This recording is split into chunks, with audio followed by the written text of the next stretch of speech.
Lumipad ang aming team dito lamang sa Imatong Pilila Rizal, dito lamang sa kanilang plaza para masubukan ang siomai ni Kuya. Ayan.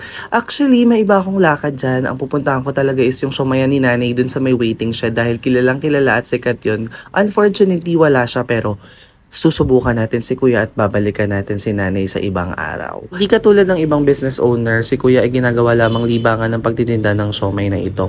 Ang siomai ay 5 pesos per each and titikman na natin siya. Well, what I like about this siomai is malalaki siya, ang daming fried garlic na nilalagay on top, tapos ang sarapan ng chili garlic, doon pa lang panalo na.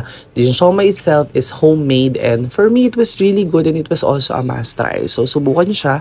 Dito lang yan sa may plaza.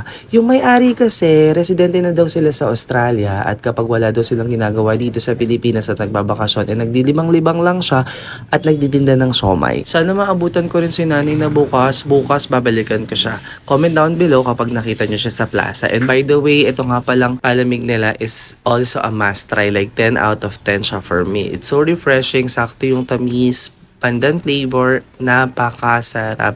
Actually, humanap ako ng siomai pero ayan talaga yung pinaka nagustuhan ko for today. At syempre, nag-take out ako. Hindi naman ako magpapahuli. Pwedeng-pwede kasi yan sa kanin. So, alam nyo na.